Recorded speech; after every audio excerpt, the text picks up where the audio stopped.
Greetings.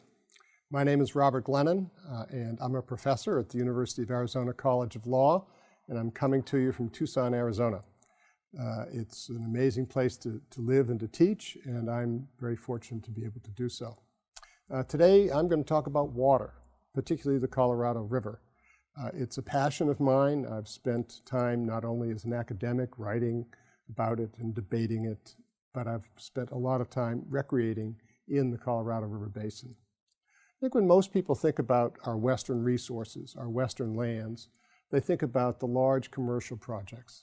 They think about mining. They think about ranching. But most of us as western citizens know our federal lands as recreationalists. And in my case, that certainly is true. I've spent a lot of time hiking on national forests and national parks and other western lands. Spent a lot of time fishing in the rivers of our western public lands.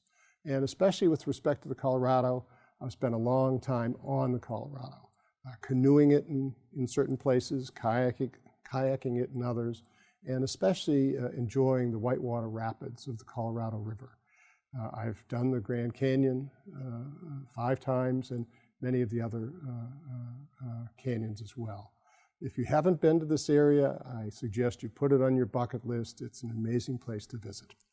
So the Colorado River is my topic, but first I'd like to talk a little bit about what's happening global-wise. And the situation is in fact quite bleak. This first slide shows exactly what I'm talking about. There are about 7 billion people on this planet, a little bit more, and of those 7 billion, more than 1 billion lack access to clean water. Of the 7 billion, 2.6 billion lack access to clean sanitation. And as sad as it seems, it's true that still more than 1 million people each year die from diarrheal diseases, including cholera. And alas, many of them are children. The situation is going to become more challenging for the global community as we project forward. The population of our planet hit 7 billion just a few years ago. And demographers predict that by the middle of the century, the population will be in excess of 9 billion people. Where, the issue is, will we get the resources, including water, to support an additional 2 billion people on this planet of ours? It will challenge us in every way, from financial to moral. It's going to be made more difficult because of the reality of climate change. And this slide here, it's almost cartoonish in the way that it's drawn, but if you look at all of those factors, they're important factors, and all of them have arrows that are pointing in the wrong direction, particularly the ocean heat content. And just as one example of that, in the last 2 years, we've had some incredibly devastating hurricanes in the United States, and typhoons and cyclones in the Pacific and in Asia.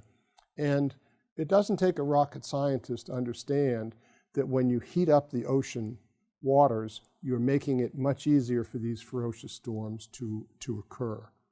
The other thing that's going to be more challenging going forward is that farmers who use 80% of the world's water are going to need more water to grow the same amount of product. And that's for a very simple reason. Warmer temperatures mean that the plant dries out more quickly. Some plants, they don't germinate as well under hotter conditions. And so collectively, the problem of climate change and producing food will be a vexing problem.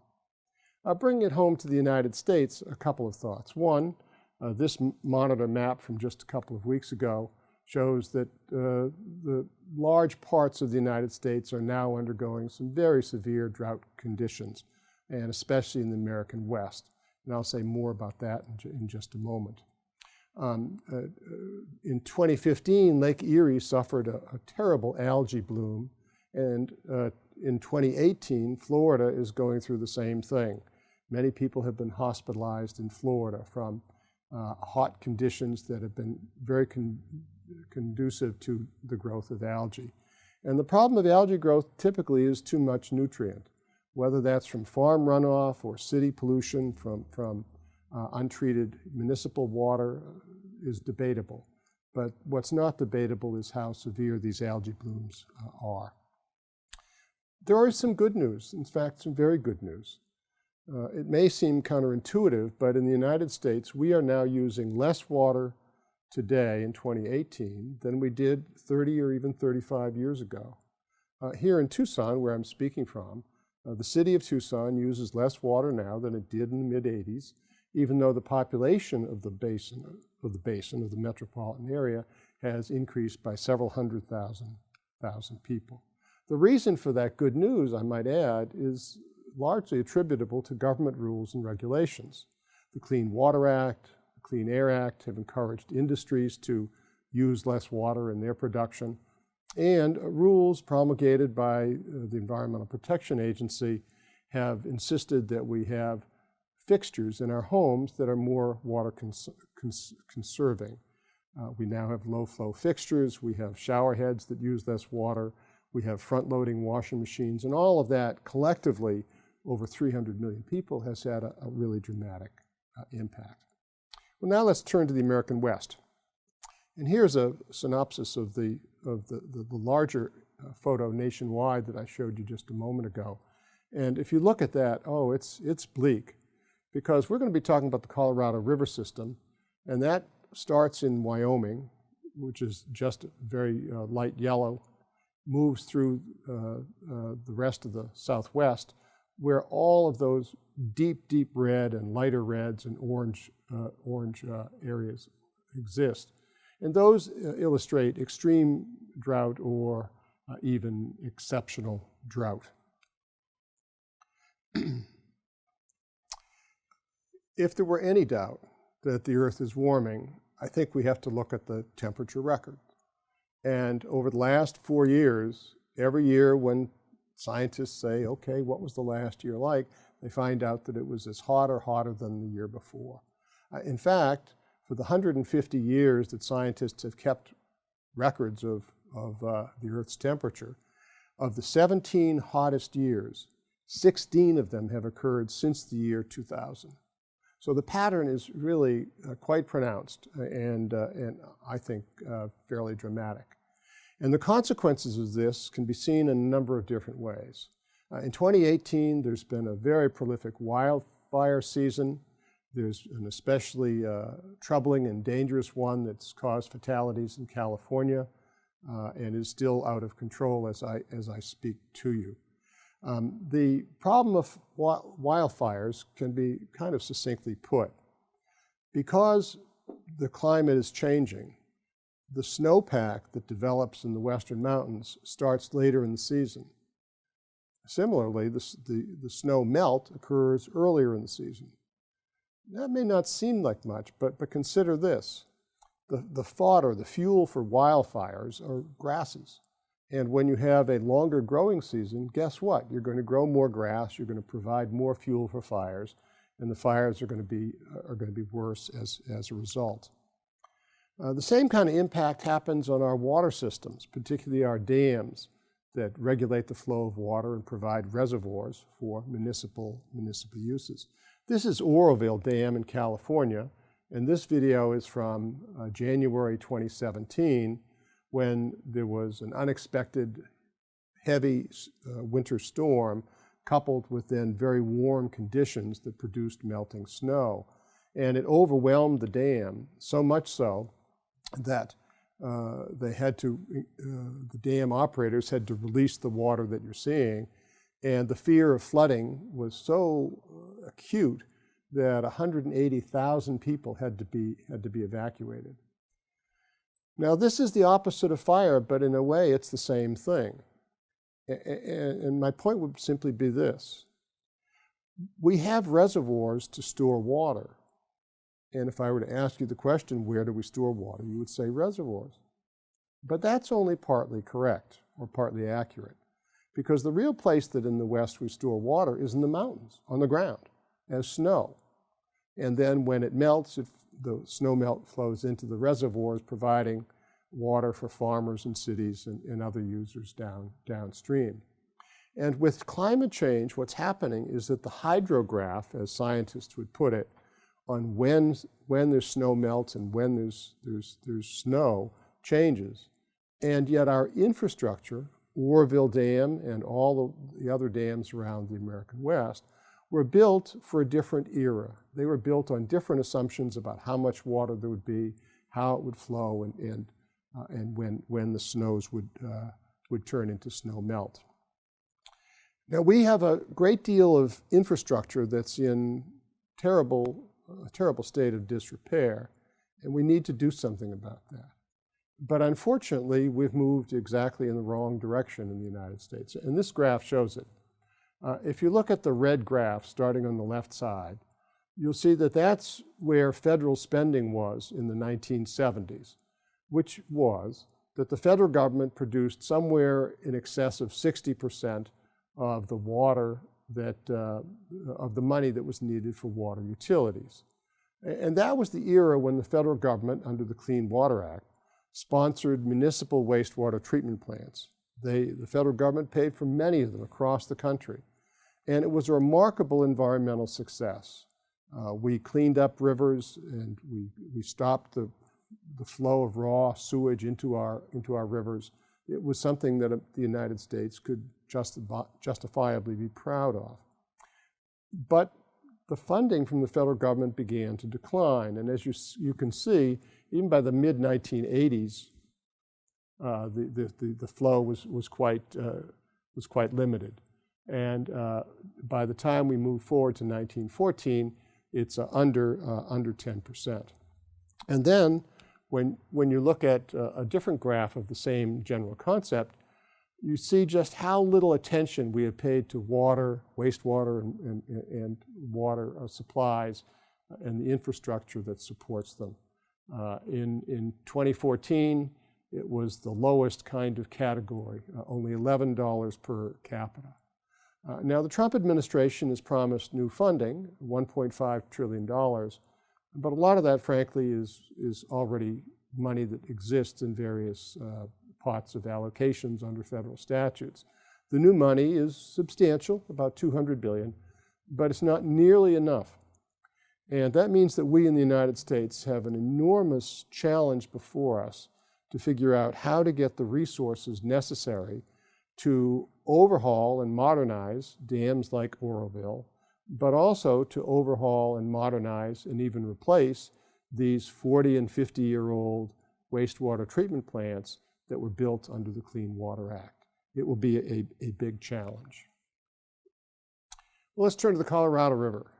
It's an absolutely extraordinary place.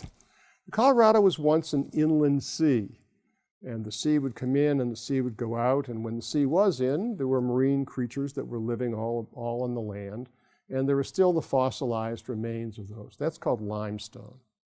And as sometimes it was a sea and sometimes it was a desert, you had when the geologic eras went forward, you had deposits of silt and rocks and other sediments that create what we now know as the Grand Canyon. And the whole Colorado River Basin was really the product of tectonic plates shifting. And as the subsurface plates came together and collided, they drove the land up, and that created the Great Colorado Plateau. And the Colorado Plateau goes from northern Utah all the way up, down all the way to Mexico.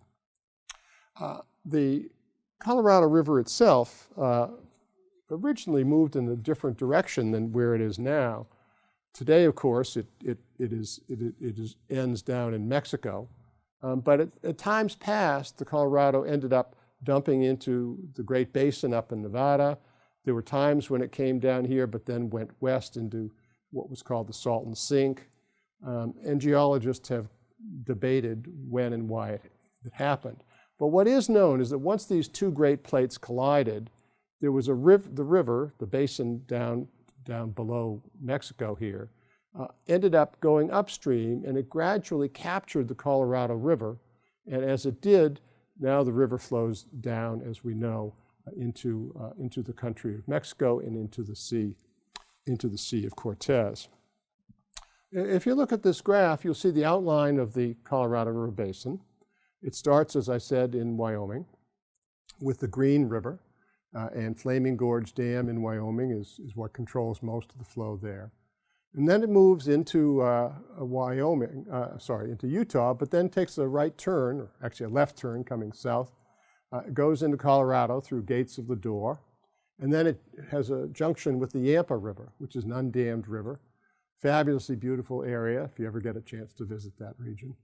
It goes west back into Utah, past Moab, and through a couple of other national parks. Moves south, picks up the main Colorado River, which arises in the mountains of Colorado, the Colorado Rockies, of course, and then moves down. Eventually, it gets down to Lake Powell, and at the top of Lake Powell, the San Juan River comes in from the east. The San Juan River starts in Colorado, then moves into New Mexico, and then moves back up into Utah, eventually to join at the top of Lake Powell. And Lake Powell is the enormous reservoir, about 200 miles long, created at the top of Glen Canyon Dam, by Glen Canyon Dam. And that's mostly where people think the Grand Canyon starts. And below Lee's Ferry is where the largest rapids occur. The river goes due south, heads west through the heart of the Grand Canyon, and then picks up a little flow from the Virgin River, and then it hits Lake Mead. Hoover Dam is the dam that created the reservoir Lake Mead, and then below Hoover Dam, the Colorado flows due south and picks up the last tributary. And that's the Gila River. And the Gila River brings together most of the water in Arizona. The Salt River from the east, the Gila River, which starts in New Mexico, and a small tributary, the San Pedro River, that starts in Mexico. And then with all of those rivers combined, it then flows into Mexico and into the Sea of Cortez. Now, it's worth noting a couple of things about the slide. One, the river is providing water to cities in Albuquerque, in Colorado. It provides water to Utah and also to Nevada and California. And you'll note that there's very little of California as a state, which is actually in the Colorado River Basin. And that becomes important when we move forward and talk about what water rights the various states have to the Colorado River's water. A final point I'd make about this slide is note the black outlined area that starts in Wyoming, includes Colorado and Utah, a bit of New Mexico, and a little sliver of the northeastern part of Arizona. That's what's called the upper basin. And the rest of the shaded area below that is the lower basin.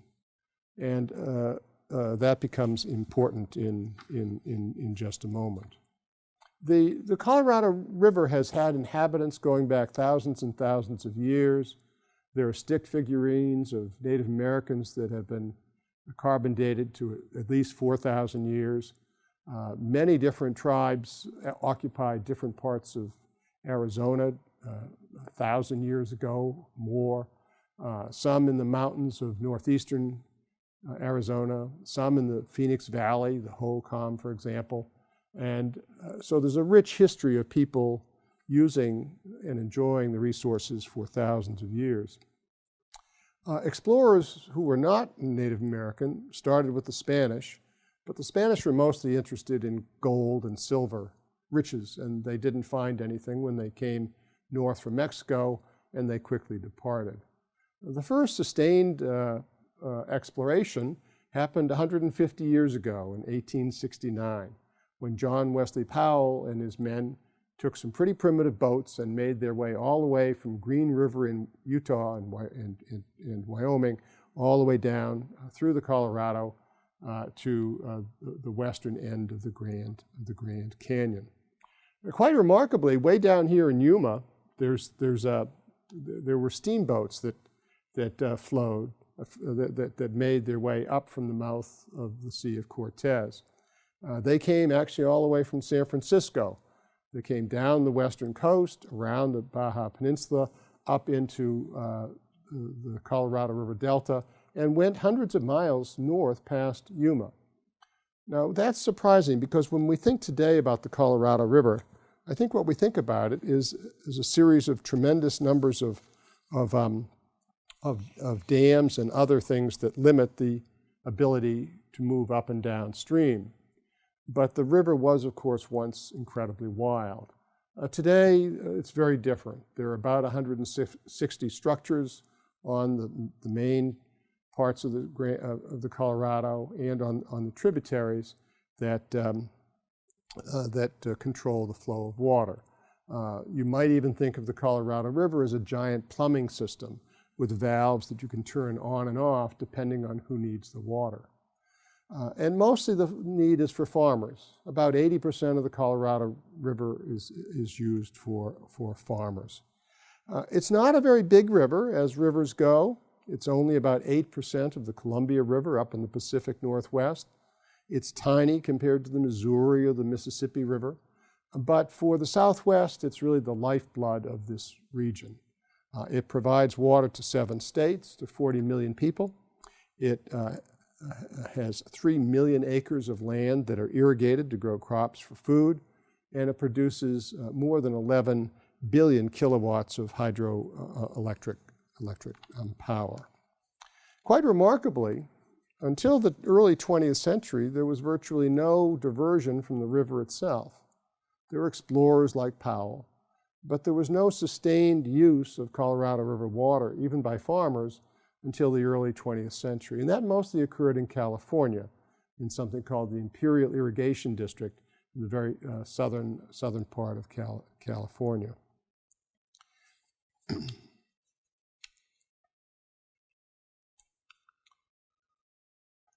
The law of the river. And I want you to note something. It doesn't say what river. It's the river. But everyone knows it's the Colorado River. And note that it's a capital letter L and a capital letter R. And that conveys a sense of how important it is, how iconic the law of the river is. It's almost a set of religious doctrines to some. This is what controls our lifeblood. So let's go through a little bit about the law of the river. There are several different bodies of law that control rights to use the Colorado River. One is U.S. domestic law, and that's both federal and state. The second is Mexican domestic law, and the third is international law. The law of the river has a number of different elements to it. It has statutes, it has court decisions and decrees. There are contracts, especially between the Secretary of the Interior and the basin states to use the water. There are interstate compacts, and compacts are contracts between and among states that are then ratified by the United States Congress. There are administrative rules and regulations, often promulgated by the Secretary of the Interior, and there are international treaties. The first really important part of the Colorado River law is the Colorado River Compact of 1922. And that compact divided the Colorado River into 2 basins. We talked about them just a moment ago. And what the Colorado River Compact of 1922 did is outlined on this slide. It provided 7.5 million acre feet. Now, I should say something about about an acre foot. It's an agricultural term, and it refers to the amount of water that it takes to cover an acre of land to the depth of a foot, 12 inches. And that's about 325,000 gallons. 325,000 gallons. The Colorado River Compact allocated 7.5 million acre feet to the upper basin, 7.5 to the lower basin. It allocated an additional 1 million as surplus water to the lower basin. It also provided that Mexico would receive water over and above the first 16 million acre feet. And it provided for future apportionment of what it described as the unapportioned water. In other words, they thought that there was a lot more water in the river than the 16 million acre feet that they had already appropriated. Finally, they provided that the upper basin would provide 75 million acre feet on a rolling 10-year average at Lee's Ferry. The second important document in the law of the river is the Boulder Canyon Project Act. That was 1928. It did a number of things, but the most important for our purposes is simply this. Congress said that the lower basin states, California, Nevada, Arizona, could enter into an agreement that would apportion the lower basin's 7.5 million acre feet by providing 4.4 million acre feet to California, 2.8 to Arizona, and 0.3 million acre feet to Nevada. So that totaled the 7.5 million acre feet. The Boulder Canyon Project Act did two other things. One, it provided authorization to build Hoover Dam, and two, it authorized construction of what's called the All-American Canal. And that's a canal that goes from Yuma into California entirely on U.S. soil. There's a very rich history behind that decision that I don't have time to go into in this talk with you. The next, I think, major part of the law of the river is in 1944. And this was in the middle of the World War, Second World War, and the U.S. needed the alliance of Mexico. No one was quite certain what the hostile powers would do, and the bonds between the U.S. and Mexico were stronger then than they had been in some years.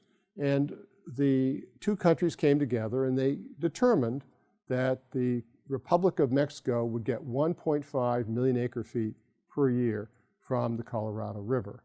And then they provided two other things. If there's surplus, then Mexico would receive up to 200,000 additional feet of water. And if there's shortage, determined as an extraordinary drought or serious accident, then the water would be, to Mexico, would be apportioned in the same way as the reductions in the United States.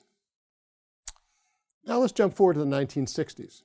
And in 1963, after a long series of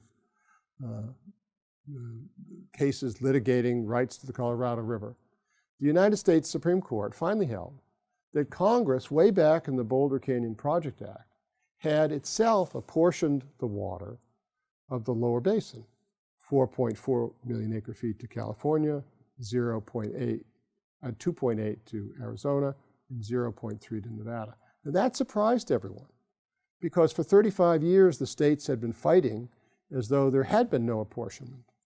And the language of the Boulder Canyon Project Act itself doesn't say Congress apportions. It says the states may agree to divide the water this way, but the states never did.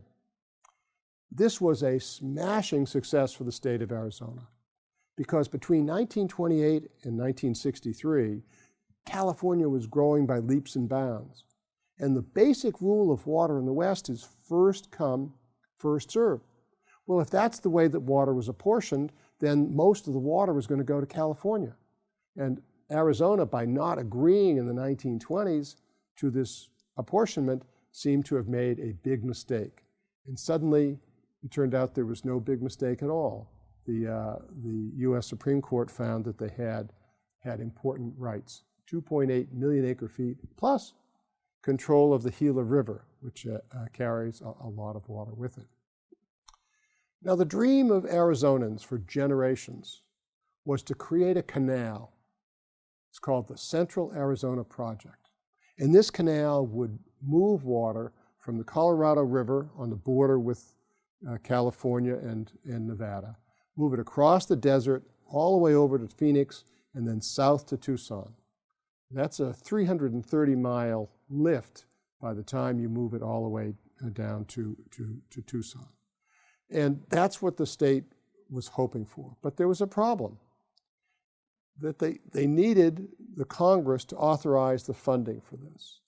And after Arizona versus California, California was in no mood to support granting major new funds to the state of Arizona.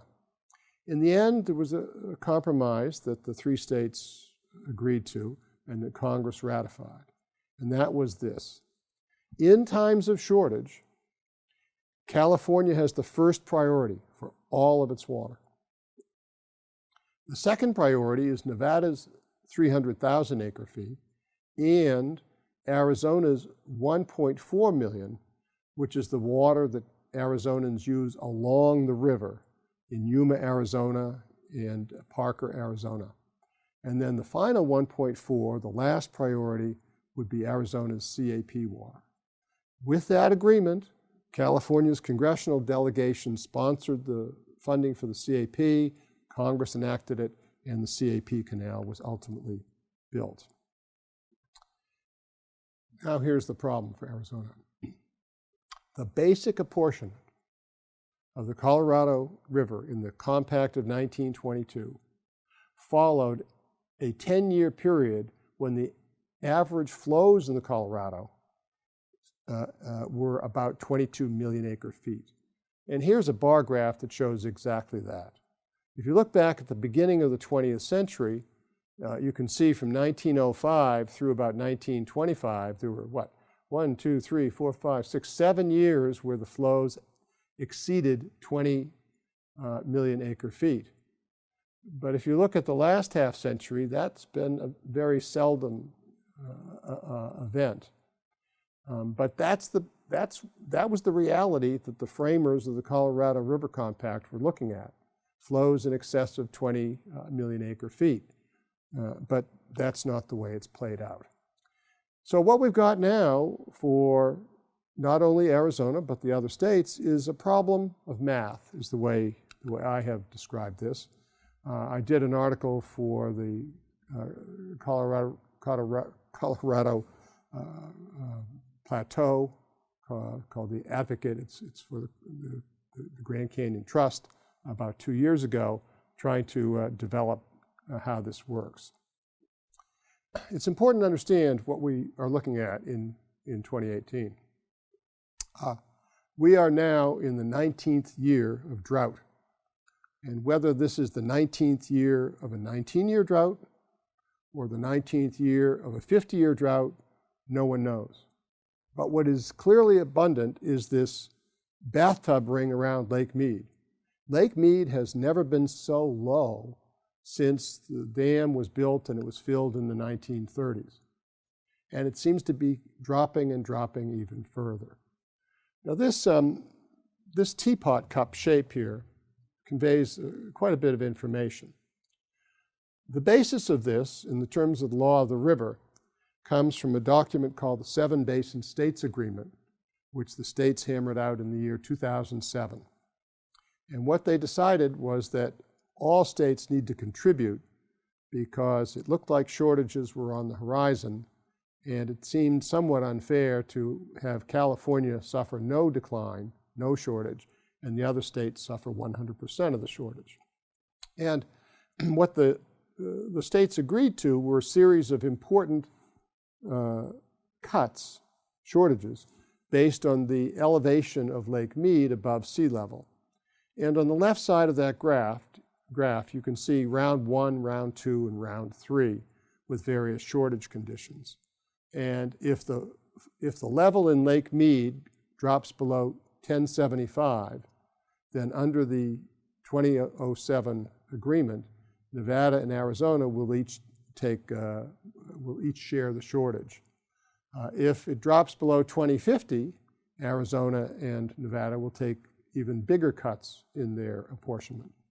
But if it drops below 1025, then even California will take a major cut in its apportionment. I'd like to make 2 more points about this slide. One, note the shape of it. It's the surface area of the lake, both Mead and Powell, but especially Mead, is much greater at the higher elevations than the lower elevations. It gets narrower the lower you go. In other words, the decline in elevation level can happen faster at the lower levels because there's less water for every foot of elevation, and that is a great trouble to all of the states. And what the states have been doing is trying to figure out ways to keep water in Lake Mead. What can we do? Can we engage in forbearance agreements where someone who has a right to take the water doesn't take the water? And why would they do that? Well, they would do that if they were financially compensated to do that. And that's a lot of what the states have been trying to do in the last few years. And finally, just note that this was the level, 2081, as of June of 2018. But 2 months later, in August 2018, as I'm speaking to you, this level is now 1077. So we're only 2 feet away from hitting that shortage condition. And the states may be able to get through one more year, but the Bureau of Reclamation is predicting that by 2020 there may be cuts in what the states can take out. So now let's talk about the future of the Colorado. And let's look at the problem of math as I've described it. Okay, let's review what we've just done. First, the Colorado River Compact allocated $7.5 million to the upper basin, $7.5 to the lower basin. That's a total of $15 million. The treaty with Mexico added $1.5 for the Republic of Mexico. Now we're up to $16.5. But now we have to start subtracting water. And one of them is evaporation losses off the surface of Lake Mead and Lake Powell. Lake Powell is also about 200 miles long. And in this hot summer that we have in the Southwest, a heck of a lot of water simply goes up into the air. In fact, it's about 1.8 million acre feet per year simply evaporates. The second thing, tree ring laboratory studies. Now, these occurred right here at the University of Arizona. We have some amazing scientists who study dendrochronology, and that's this extraordinary science of looking at tree rings. And they can actually measure how much water an area received by looking at how wide the tree ring is in any particular year. Very complicated stuff, but very accurate. And they can trace it back and back and back, and by golly, they have. And they have found, these scientists, that the long-term flow at Lee's Ferry in the Colorado River is not the 20 million or 22 million that the people who drafted the Colorado River Compact thought was in the river. No, no, no. It's more like 14.6 million acre feet. Now, climate change. In 2012, the Bureau of Reclamation predicted that the flow in the Colorado River would decline by about 9%, which they think is about 1.3 million acre feet, by mid-century. Other scientists, including a very distinguished scientist in Colorado, Brad Utah, think that the number should be really closer to 20% or even higher, which would be a maximum of 2.9 million acre feet. The Bureau of Reclamation has also studied how much more water farmers will need if climate change occurs.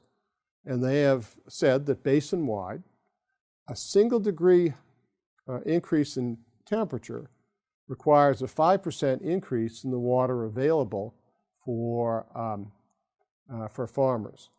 That means a 3-degree increase in temperature, which is certainly plausible, would require a 15% increase. Well, farmers use most of the water.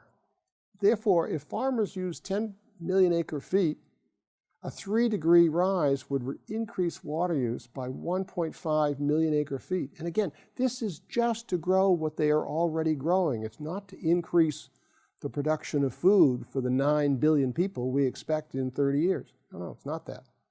If farmers use 10 million acre feet, even a 1-degree increase in temperature increases the water use by 500,000 acre feet. Now let's do the math. Let's start with 14.6. That's what the tree ring scientists say is the median flow.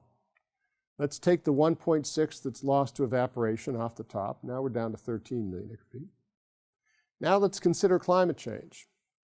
We could either go with the Bureau of Reclamation's estimate or with NOAA's estimate, Brad Udall. It's either 1.3 or 2.9 million acre feet reduction. Then we have to look at the impact on farm use, agricultural use of increases in temperature. That's either 500,000 acre feet or 1.5 million acre feet. Bottom line, we have allocated 16.5 million acre feet, 7.5 to the upper basin, 7.5 to the lower basin, 1.5 to the Republic of Mexico. But the available water is somewhere between 8 million and 11 million acre feet. In other words, the shortage is between 5 million acre feet and 7 million acre feet. Even the Bureau of Reclamation, which sometimes is fairly conservative about these projections, has stated that the imbalance under a median level of use, not the worst case, not the best case, median level, will be 3 million acre feet by the year 2060. That's a heck of a lot of water. Well, what happens? Who loses if and when the shortage occurs?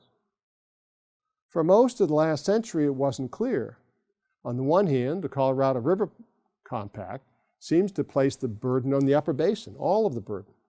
Because remember, it said that the upper basin has to release 75 million acre feet over a 10-year period.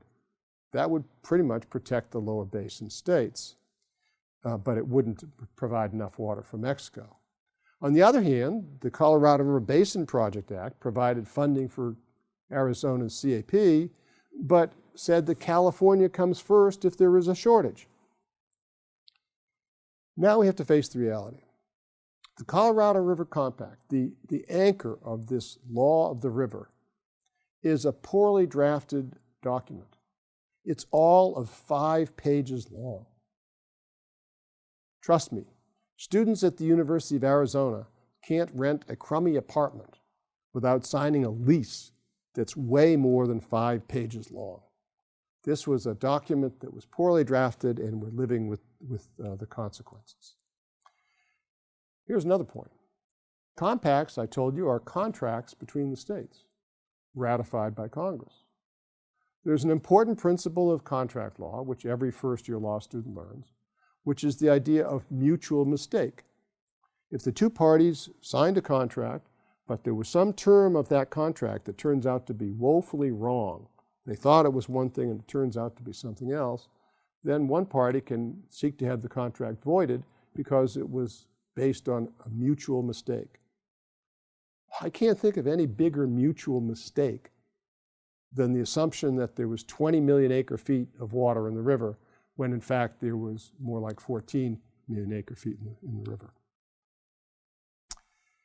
Bringing it right up to the present, this bar graph is very sobering. This is the period that the system has been in drought.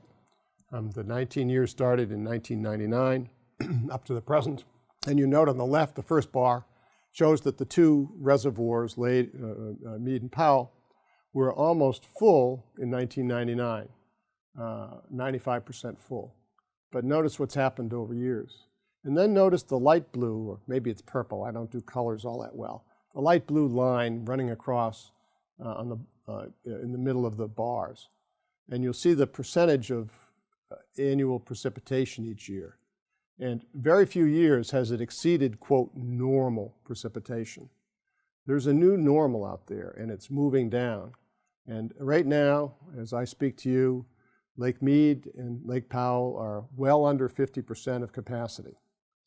Now, we've been lucky.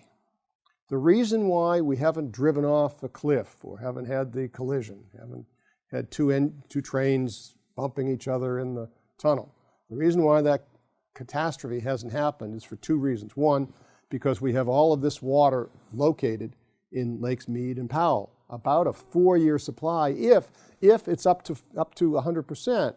But when you're down below 50%, now it's a 2-year supply. There's a second thing.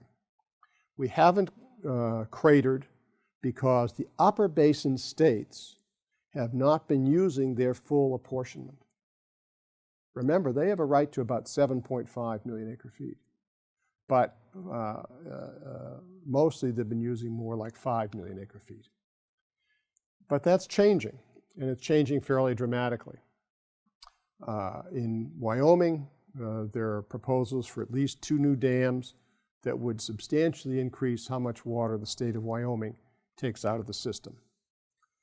Utah is moving to divert more water from the Colorado. In the very southwestern part of the state is a city called St. George, about an hour north of Las Vegas, and it's a booming area. And the state of Utah would like to build a pipeline all the way from Lake Powell, a couple of 100 miles to the east, over to St. George. Very expensive, but it would be a lot more water taken out of the system.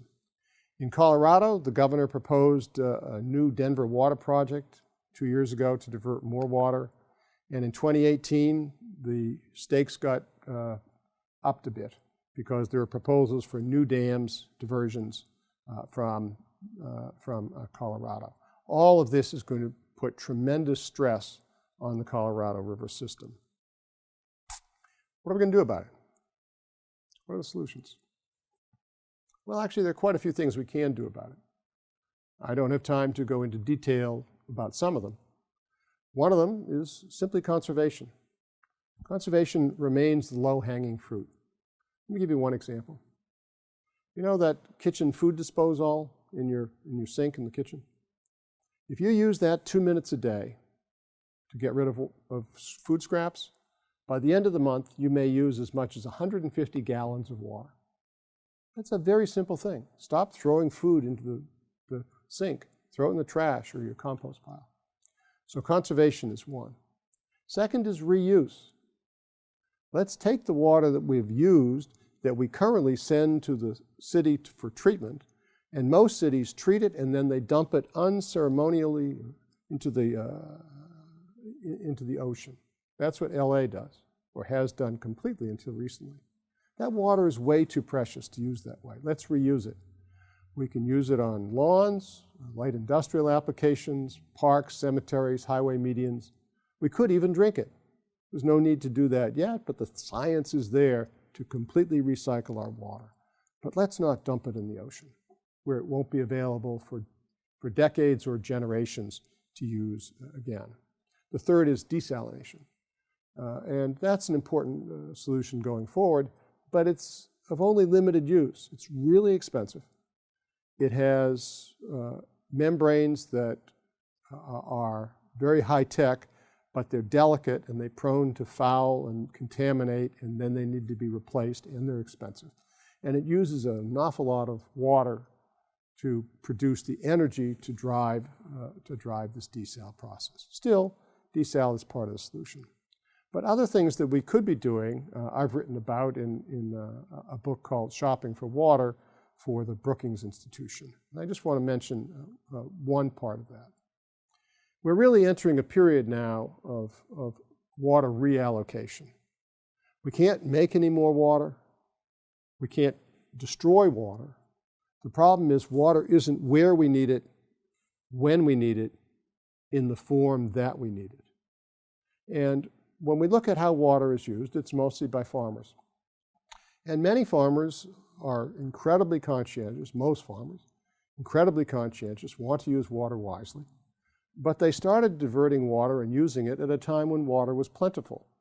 And about half of the American West is flood irrigated. Open the gate and just flood the land. It's very inefficient. The problem is this: it's very costly for farmers to change from flood irrigation to a center pivot system or to drip or micro irrigation. Very costly. But suppose the cities paid for that.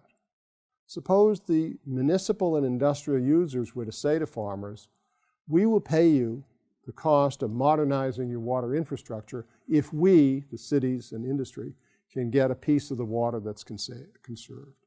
In that way, a very slight reduction, 2%, 4% in agricultural consumption translates into a huge amount of new water for residents and businesses and industry. And in that way, we protect our farm community, we keep rural areas vibrant, and yet we solve the water problem. The final thought is simply this, and that is that we're finding other ways to exchange water. And the state of Arizona has really pioneered in this in this system. And I'll give you just a couple of examples of this. We're trying to save groundwater, and we have developed one system called in-lieu recharge, which says to farmers, if you stop using Colorado River water, if you stop using groundwater, we will supply you instead with Colorado River water, which at the time was currently in excess amounts, and we will be able to use that, that groundwater that you don't pump later on. We in Arizona have developed a series of aquifer storage and recovery programs. Store water when it's not needed, take it back out of the ground when it is needed. And the final example I'll give you has to do with tribal water rights. The tribes in recent years, particularly a tribe in Phoenix called the Gila River Indian Community, have settled their claims to water from the rivers in Arizona, like the Gila River. And what they did was they agreed to give up their rights to Gila Water River because other people were already using that. It would have been very difficult to figure out how to take water away from people who were already using it. But the Gila River Indian Community said, you know what, we'll settle for a substantial amount of water from the Central Arizona Project, which they did. And they're now engaged in some exchanges with Phoenix Valley cities and with a big utility there called the Salt River Project. And it's releasing some of the pressure while it provides needed resources to the Gila River Indian community. So at the end of the day, the challenge is immense, but the need to act is acute. And I am ultimately extremely optimistic because though the challenges are great, we have the resources available. We have the tools available to solve the problem.